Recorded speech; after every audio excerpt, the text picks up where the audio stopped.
H.R. 3134, better known as the Defund Planned Parenthood Act, has been heavily debated in Congress and in the public sphere for the past 2 years.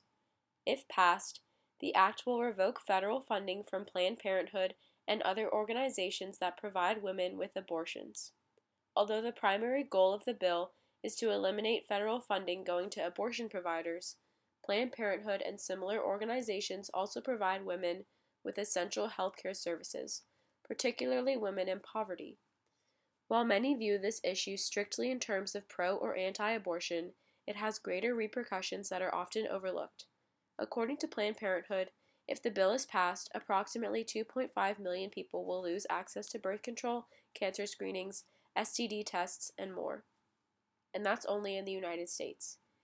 In addition, all non-governmental organizations operating with federal funds that provide abortions to women in other countries will also be affected.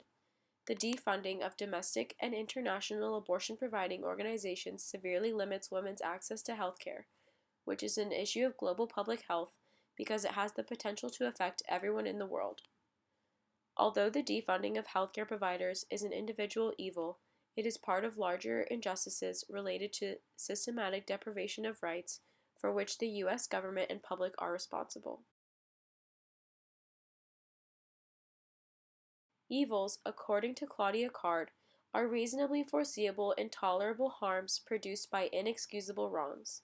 She explains this further by defining intolerable harms as a significant deprivation of basics ordinarily required for life to be decent, and inexcusable moral wrongs as a wrongful deed supported by moral reasons that fail to justify it.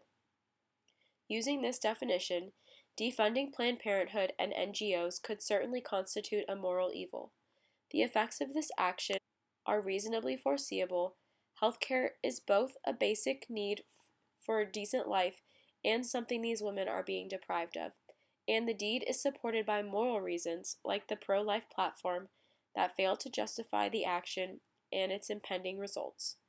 In contrast, an injustice is the aggregation of evils due to a structural feature of society. In his work on poverty, Thomas Pogge explores the subjunctive conception of harm. He concludes that failure to resolve a problem if one has the ability to do so, as well as exacerbating harm to receive larger benefits, are unjust. In the present situation, defunding healthcare providers such as Planned Parenthood and NGOs is analogous to failing to solve a problem when one has the ability to do so. The United States is reasonably able to provide healthcare to women through these organizations because up until now it has been doing so. To pull funding now is unjust because any institutional design is unjust when it foreseeably produces a human rights deficit or when it fails to realize human rights insofar as is reasonably possible. Using Allison Jagger's cycles of vulnerability, defunding healthcare providers that serve women, in addition to depriving them of their rights, makes women more vulnerable, exacerbating inequalities they already experience. Based on the theoretical definitions and applications of evils and injustice, defunding healthcare providers constitutes an evil which becomes an injustice when placed in the context of who it systematically affects, women, especially those in poverty, and the institutions that seek to do so, namely the United States government. An important component of every ethics issue is who it affects. In order to determine how the public is affected, one must first determine who the public is. Scholars John Dewey and Hannah Arendt would both contend that in the present issue, everyone is part of the public, but they would do so for different reasons.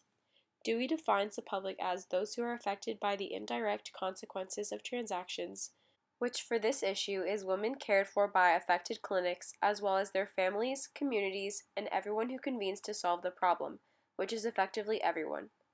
Arendt, however, believes that everyone is part of the public because of our shared political membership as citizens of the United States or of other countries benefiting from the relevant health services. These understandings of the public are most applicable for determining who is the public for this issue and can be considered both at the national and global level.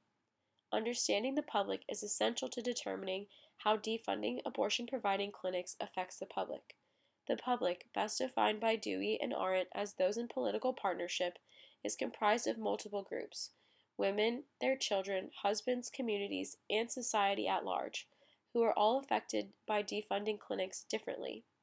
Recognizing that a lack of health care is empirically negative, it follows that the consequences for the public are also negative, because an institution or its laws is unjust if it foreseeably produces harms.